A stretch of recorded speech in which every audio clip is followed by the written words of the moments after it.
मुसळधार पडत असलेल्या पावसानं खोपोली शहरातील लवजी गावच्या सखल भागात पाणी भरले। काही घरांमध्ये पाणी शिरले तर ITI केंद्रात गुडघाभर पाणी भरले। उदय विहार परिसरातही गुडघाभर पाणी झालं असून मदतीसाठी काही संस्था सरसावल्या।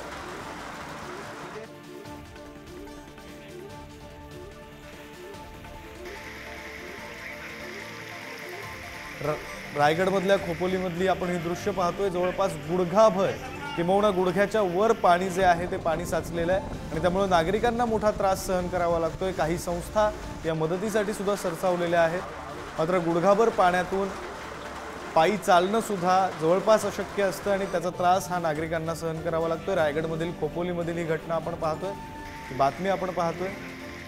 रात्रभर झालेल्या मुसळधार पावसामुळे सखल भागात पाणी साचले आणि त्याचा फटका हा सर्वसामान्यांना नागरिकांना बसतोय। रोह्यात रात्रभर मुसळधार पाऊस झालाय। अष्टमी नाक्यावर पाणी भरलंय तर रोह्यात कुंडलिक नदीचं पाणी वाढलं असून जुन्या पुलावरूनही पाणी वाहू लागले। जुना पूल वाहतुकीसाठी बंद करण्यात आलाय तर नगर परिषदेच्या वतीनं सायरन वाजवून नागरिकांना सतर्कतेचा इशारा दिला गेलाय। खबरदारीचा उपाय म्हणून नगर परिषदेचे कर्मचारी व पोलीस हे तैनात आहेत।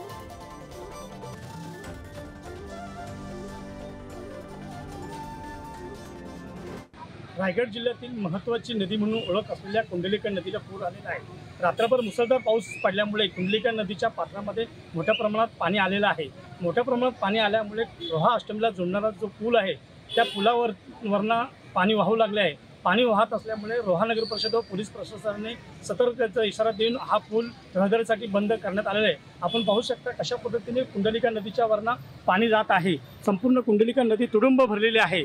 तुम्ही पाहू शकता पोलीस दोन्ही बाजूला तैनात करण्यात आलेले आहेत। रोहा नगर परिषदेचे कर्मचारीही तैनात करण्यात आले होते।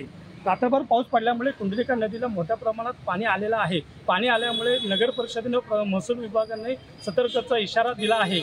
महादेव सासंबे, पुढारी न्यूज, रोहा, रायगड।